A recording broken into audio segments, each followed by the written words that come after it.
Welcome back to the MS Word video series. In the last class we discussed about these options. Now we are going to discuss about the split table. Now what is the function of the split table? If you want to split the table, you may break the table. You have simply click here, or you have press the cursor there, or you have put the I have put cursor here. Now you have to click on the split table. As you can see, after clicking on the split table, the table will be breaked. As you can see, table is broke. Now with this way you can break a table. And now go to the back layout tab. After this we have another option, like if you want to increase the row height, you can also do that. You can increase the row height. If you want to increase the column width, you can also increase the column width. It's up to you, and all things are. Now I'm going to delete whole table.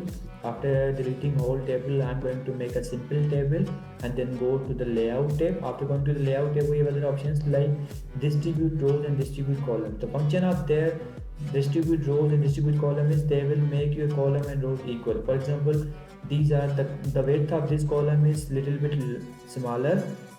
The function of the width of this column is smaller, and the function of and the width of this column is larger. Now what we have to do, simply I'm going to select this, and if I will click on the distribute column, it will make the width equal. Now as you can see, the width is equally. So this is the function of distribute column and distribute rows.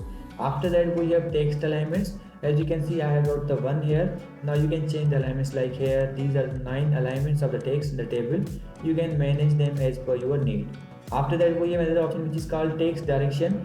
If you want to change direction of the text, you can also do that.